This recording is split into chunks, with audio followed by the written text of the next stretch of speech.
keeping the American industrial machine working. Charlie, have you got any comments on that as to how something this crazy could have happened? Well, it happened.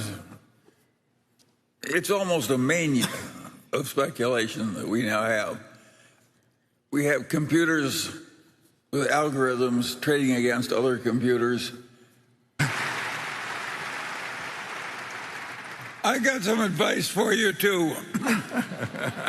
When you have your own retirement account and your friendly advisor suggests you put all the money into Bitcoin, just say no. Welcome to the Cryptoteacher.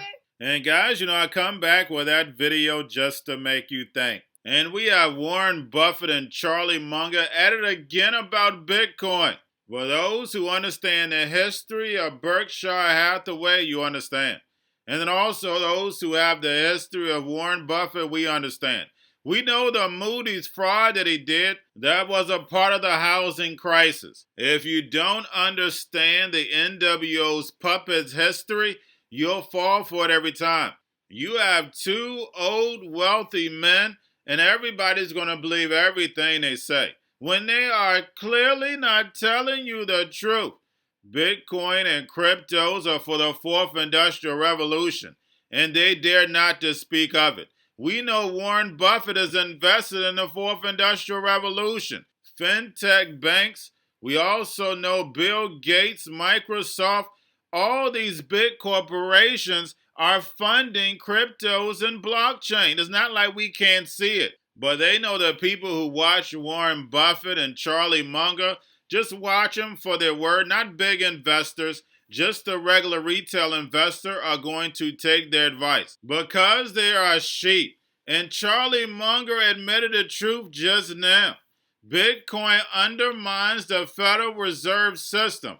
But guys, we know that is nothing but the Hegelian dialectic. We know the central banks took over Bitcoin and the major cryptos. And we also know the Federal Reserve prints money out of thin air. They took over the globe. And now is the time more people are waking up. Now is the time consciousness starts to happen, especially with the kids. They have everything at their fingertips, the knowledge. Now it's time to bring in the fourth industrial revolution, so therefore they can sedate the sheep with free money. And they will be happy to go inside the metaverse. And remember, the crypto teacher told you, because he knows. When it comes to the New World Order, it's all planned out. You have a wonderful day. Well, I have a slightly different way of looking at it. I'll sell you something then. Well, in my life, I try and avoid things that are stupid and evil and make me look bad in comparison with somebody else. And Bitcoin does all three. and in the first place, it's stupid because it's very likely to go to zero. In the second place, it's evil because it undermines the Federal Reserve System and the national currency system, which we desperately need to maintain its integrity and government control and so on. And third, it makes us look foolish compared to the communist leader in China. He was smart enough to ban Bitcoin in China. And with all of our presumed advantages of civilization, we are a lot dumber than the communist leader in China. Yeah, and when 25% of the people of the country get mad because we've said what we've said today, just remember Charlie spoke last and was the most...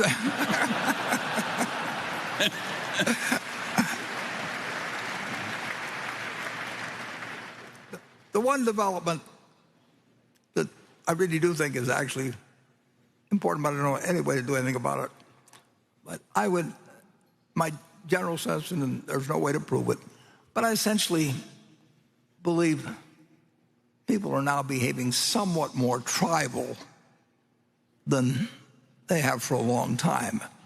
And I mean, people are always going to be partisan, and they're going to have religious beliefs, they're going to have all kinds of things, but it gets pretty tribal.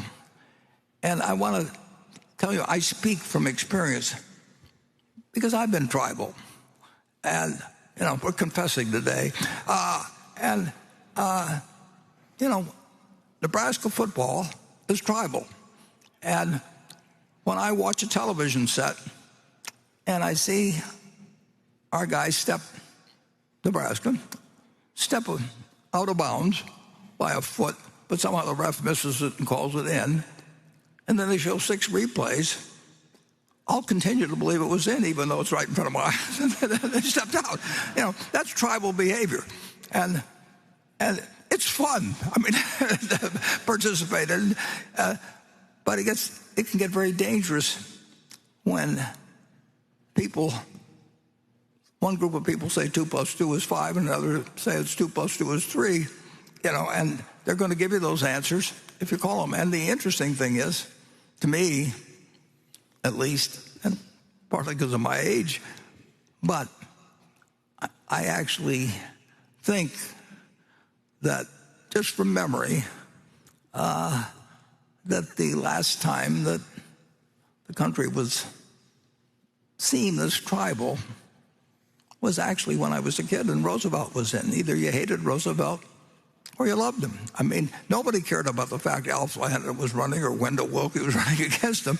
They just had these feelings. They either had Roosevelt's picture on the wall and named their kids after Roosevelt, or they hated him. And they thought he was going to, no third term, and, a million things. And the country was very, very tribal in the 30s, but Roosevelt's tribe was bigger. And in my opinion, they did some wonderful things, but I happened to grow up in a household where we didn't get served dessert until we said something nasty about Roosevelt. I mean, I'm speaking. And believe me, if you don't get dessert, you're going to say something nasty about Roosevelt.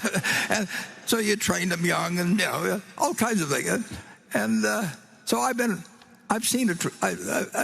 I've seen a period that it wasn't that way when, if Eisenhower was running against Stevenson or whatever it might be. I mean, people, they had a partisan behavior, and they had a certain amount of tribal always, but I don't think it's a good development for society generally when people get tribal, regardless. I mean, well, I shouldn't answer any questions on the subject, but I will. There's all kinds of people watching this that are long Bitcoin, and there's nobody that's short, and nobody wants their windpipe stepped on. And I don't blame them. I don't like people who step on my windpipe. But I would say this, that if the people in this room owned all of the farmland in the United States, and you offered me a 1% interest in it, and you said, for a 1% interest in all the farmland in the United States, pay our group, let's see, 10 trillion, pay us this bargain price, $25 billion. I'll write you a check this afternoon. $25 billion, now I own 1% of the farmland. If you tell me you own 1% of the apartment houses in the United States, and you offer me a 1% interest, so I'll have a 1% interest in all the apartment houses in the country, and you want whatever it may be for it, then call it another $25 billion or something. I'll write you a check. It's very simple. Now, if you told me you owned all of the Bitcoin in the world and you offered it to me for $25, I wouldn't take it, because what would I do with it? I have to sell it back to you one way or another. I mean, maybe I have the same people, but it isn't going to do anything. The apartments are going to produce rental, and the farms are going to produce food. And if I've got all the Bitcoin, I'm back where whatever his name was, who may or may not have existed, was 15 years ago. If I've got it all, he could create a mystery about it. But everybody knows what I'm like. I mean, so if I'm trying to get rid of it, people will say, well, why should I buy some Bitcoin from you?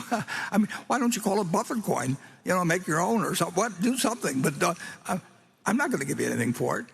And you'd be right, incidentally. But that explains the difference between productive assets and something that depends on the next guy paying you more than the last guy got. Now, net, if you look at it, a lot of commissions have been paid, and there's all kinds of frictional costs that are very real that somebody has paid to a bunch of people who facilitate this game. But whatever one group of the public has taken out, or one group of owners, has come in from other people. I mean, it's other people have entered the room and they move money around, but no money there's no more money in the room. It just changed hands with a lot of maybe fraud and costs involved and, a whole bunch of things. You lose, you forget the numbers or forget the equation. You can do that with a lot of things. I mean, it's been done throughout history. Certain things have value that don't produce something tangible. I mean, you can say a great painting, probably will have some value 500 years from now. May not, but the odds are pretty good that if it was a big enough name at some point, there will be a few things. I mean, you can find something. If somebody wants to sell you a pyramid or something, and you can charge the viewers, or it'll be around a long time and won't produce anything. But people will find it interesting to go there because I've read about the pyramids. But basically, assets to have value, they have to deliver something to somebody, and there's only one currency that's acceptable in the United States. I mean, you can come up with all kinds of things. We can put up Berkshire coins, or we can put up Berkshire money or anything like that. But we get in trouble, I guess, if we call it money. But in the end, this is money, and there's no reason in the world why the United States government, whose currency people prefer, there's just under 2.3 trillion just of these little pieces of paper floating around some places, 7,000 for every man, woman, and child in the United States. And of course, most of them probably aren't in the United States. Who knows? But this is the only thing that's money. And anybody that thinks the United States is going to change to where they let Berkshire money replace theirs, is out of their mind. I mean, so anyway,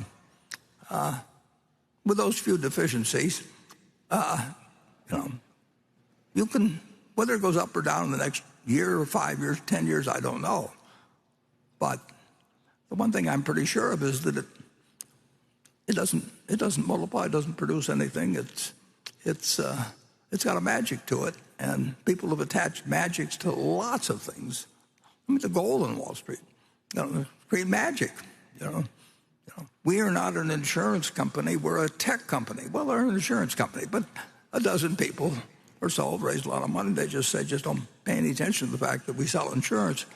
We are a tech company. Well, in the end, they wrote insurance, and overwhelmingly, they've lost a lot of money since then.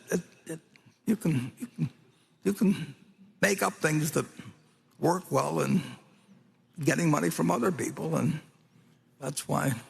We're going to a different economy, and we're going to be learning more about that as we go. But clearly, we're learning that things can be done from remote locations. We're learning that technology can replace people even more than we thought.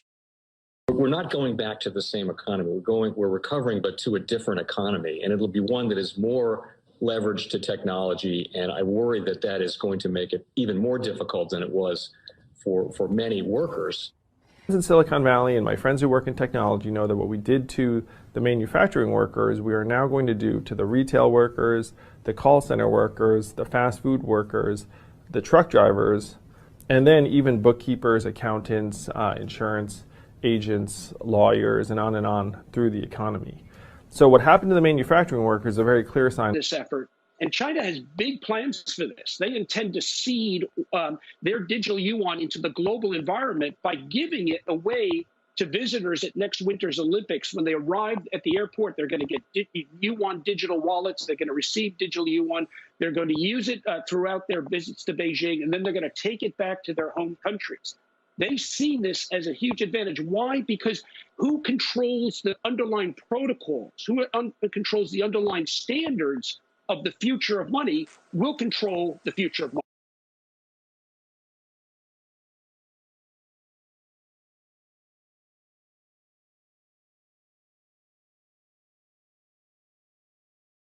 Powerful person in the world is the storyteller. The storyteller sets the vision, values, and agenda of an entire generation to come. Steve Jobs. And guys, you know I truly believe in this. When you look at the New World Order, they're the storytellers. And that's the reason why I wrote my New World Order book. But guys, now it's time to change the current generation. And I wrote 3 kids' books. You know, I love the Trinity because I understand the power that's in it. So I have 3 books. We have an opportunity to change the generation, to educate, not just me, but I want to show you that I take action on a daily basis. And I want you to take action on a daily basis. Whether it's your job, whether it's in your community, we have an opportunity right now to educate the masses. I posted this on my Twitter account. Please share, but this is a short clip of the 3 books. There's going to be a clothing line and action figures. Please get these books for your kids, nephews, cousins, friends, so therefore we can start the re-education now. Because as we see, the 4th Industrial Revolution foundation is definitely here. Robots, algorithms, drones, taking humanity out the picture. We have to re-educate. But let's get into the video. Part 1. King Joshua and Grandma Tam save the village. Part 2. King Joshua and Grandma Tam save New York. From COVID Stories 3. Part 3. King Joshua and Grandma Tam goes to China.